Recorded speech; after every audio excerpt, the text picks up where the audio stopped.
ज्यू एमाले हजुर अध्यक्ष पनि हुनुहुन्छ हाल तर तपाईँको छोराले बागी उम्मेदवार पनि हाल्नु भएको रहेछ आपमत 2 का वडा अध्यक्ष प्रजापति सापकोटाज्यू हुनुहुन्छ अध्यक्ष नमस्ते नमस्ते के छ आराम हुनुहुन्छ आराम छ ठिक छ ठिक्क बाटोमै भेट्यो तपाईँलाई कता व्यस्त हुनुहुन्थ्यो होइन व्यस्त थिइनँ जनताको घर दैलो पुगेर आयो ए अब सबैभन्दा पहिले अलिकति पेचिहालौँ हजुर भन्नु अध्यक्ष के हो यो के तालमेल नमिलेको हो यो तालमेल मजाले मिलेको छ हजुर यो चाहिँ स्वतन्त्रता हो होइन ए हजुर स्वतन्त्रता हो अब त्यो हाल्न पाइन्छ कसैलाई चाहिँ रोक्न किन हालिस् भन्ने दबाब हुँदैन त्यसो हुँदाखेरि उहाँले छोराले हाल्यो भने पनि त्यत्रो ठुलो गुनासो छैन किनभने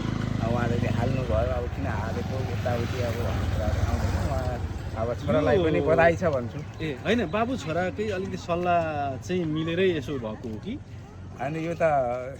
सामान्य सल्लाह त हुन्छ नि त अलिकति केही न केही सल्लाह त छ तथापि अब अन्तिमसम्म हेरौँ अन्तिममा चाहिँ अब भएन भने अब जित्ने अवस्था भएन छोराको भने अर्कोतिर जाने होला कसैलाई समर्थन गर्ने होला त्यो कुरा चाहिँ अब हेरिँदैछ भनेको यहाँ त अलिकति दाउ छोप्ने खालको पनि देखियो कि क्या हो होइन दाउ छोप्ने भन्दा पनि अब मन लागेको होला म पनि चाहिँ अब देशमा केही युवा हो केही गर्छु भन्ने मन लागेको होला अब लगाए यसको लागि त ठुलो विषय बनेन अब अध्यक्षज्यू एमालेकै अहिले अध्यक्ष पनि हुनुहुन्छ होइन के छ त यो एमाले कसरी अघि बढ्दैछ चुनावी मैदानमा कसरी घुमिँदैछ अहिले एमालेकोले चुनावी मैदानमा गइराख्दाखेरि हिँडिराख्दाखेरि हिजोदेखि गरेका कुराहरू हिजोदेखि बनाएका संरचनाहरू बाचा गर्दै हामी अब अध्यक्ष तपाईँको श्रद्धेय अध्यक्षलाई त आरोपहरू धेरै लाग्ने गर्छ विशेष गरी यो 23 र 24 गतिको जनआन्दोलन यसलाई जनआन्दोलन नभनौँ जेएनजीको आन्दोलन पछिको घटनाक्रमले नै अध्यक्षज्यूलाई धेरै आरोपहरू लागेको छ होइन जस्तै उहाँलाई 72 जनाको जुन विद्यार्थी भाइ बहिनीहरूको शहादत प्राप्त गर्यो जिम्मेवार चाहिँ उहाँ हो उहाँले नैतिक जिम्मेवार लिनुपर्छ पनि त्यतिकैमा तपाईँहरूले उहाँलाई नै अध्यक्ष बनाएर फेरि चुनावमा होमिराख्नु भएको छ यसमा चाहिँ के भन्नु छ तपाईँले यसको चाहिँ के हो भने जस्तो उहाँ यो राष्ट्र चलाउने यो चाहिँ सञ्चालक हो क्या राष्ट्र नै उहाँको जिम्मेवारी हो उहाँले चाहिँ अब जिम्मेवारी लिएरै उहाँले चाहिँ राजीनामा गर्नुभयो होइन त्यो घटनाहरू घटिसकेपछि उहाँले राजीनामा गर्नुभयो तथापि के चाहिँ भन्छु भने मेरा 10-12वटा बसहरू छ म सञ्चालक हो है ड्राइभरले चाहिँ मान्छे माऱ्यो भने साउलाई लगेर जेल हाल्ने चलन अहिलेसम्म छैन कानुनमा छैन व्यवस्थामा छैन यो बुझाबुझको कमजोरीको कारणले गर्दाखेरि प्रमलाई जिम्मा यसरी चाहिँ आरोप लगाइएको हो भन्न खोज्नु भएको जस्तै ड्राइभर चाहिँ के अरे सञ्चालक चाहिँ होइन दोषी तर त्यो ड्राइभरलाई चाहिँ लगेर थुन्नुपर्छ होइन उहाँले चाहिँ जानी चाहिँ मान्छे मारेको भने थुन्नै पर्छ कानुन पनि छ होइन चाहिँ अचानक चाहिँ अब भयो त्यस्तो खालको परिस्थिति भयो आफै आएर पस्यो भने अथवा त्यस्तो खालको घटना भयो भने त उहाँले लाइसेन्स पहिले नै आएको हुन्छ पहिले नै उसले चाहिँ लाइसेन्स प्राप्त गरेको भनेको त्यो चाहिँ अब अन्जानमा मऱ्यो भने हामी चाहिँ जेलमुक्त हुनु पर्दैन त्यही भएर पुलिसहरूले पनि पहिले नै बाबुलाई चाहिँ हान्छु आमालाई चाहिँ के गर्छु कोही पनि चिन्दिनँ भनेर उसले पहिले नै शपथ खाइसकेको छ पुलिसले पनि उसको आत्मरक्षाको लागि कसैले आदेश दिनु पर्दैन पुलिसलाई उसले आफै त्यसो भए यो त्यो घटनाको जे भए पनि प्रहरी आफै दोषी हो भने प्रहरी आफै उसले चाहिँ प्रहरीहरूले त्यो खालको चाहिँ गोली नै हान्नुपर्ने अवस्था थिएन भने उनीहरू दोषी हो हान्नुपर्ने अवस्था थियो आत्मरक्षाको लागि हो भने उनीहरूको पनि हतियार खोज्न आयो उनीहरूलाई सुरी रोपे आगजनी गऱ्यो भने त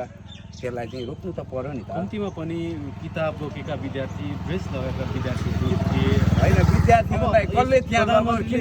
हालवाला प्रधानमन्त्रीले चाहिँ गृहमन्त्री भनिदिने गृहमन्त्रीले फेरि प्रहरी भनिदिने होइन प्रहरी होइन तपाईँको त्यहाँनिर जसको ड्युटीमा जो खटिराख्नु भएको छ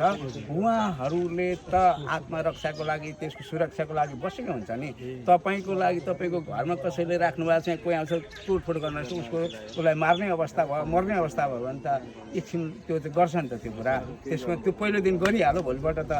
हात उठायो त पुलिसले जे गर्नुपर्छ गरे त अब अर्को यो दमककै विशेष कुरा गरौँ अध्यक्षज्यू दमकमा एउटा भ्यू टावर बन्यो होइन यहाँका बाटोहरू ठुला चौडाहरू भए गुणस्तरीय बाटोहरू पनि बने तर पनि यहाँका जनता अलिक चित्त बुझाइरहेका छैनन् यो भ्यू टावर बन्नु हुँदैन थियो भन्ने खालको कुराहरू पनि आइरहेको छ के भन्नुहुन्छ यसको चाहिँ के हो भने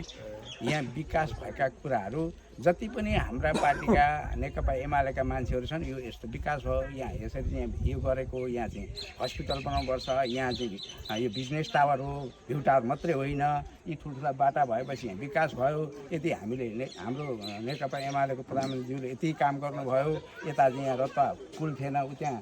रत्ता पुलपट्टितिर जाँदाखेरि मान्छे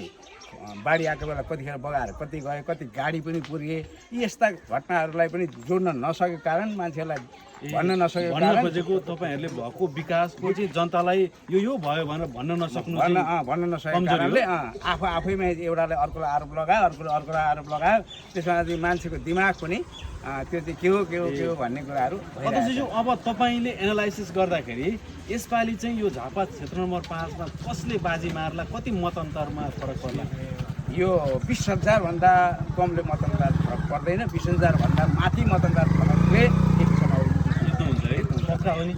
पक्का हो यो चाहिँ मैले अहिले बोलेको तपाईँ टिपोट गरेर राख्नु मैले धेरैपल्ट म 43 सालदेखि म जनप्रतिनिधि हो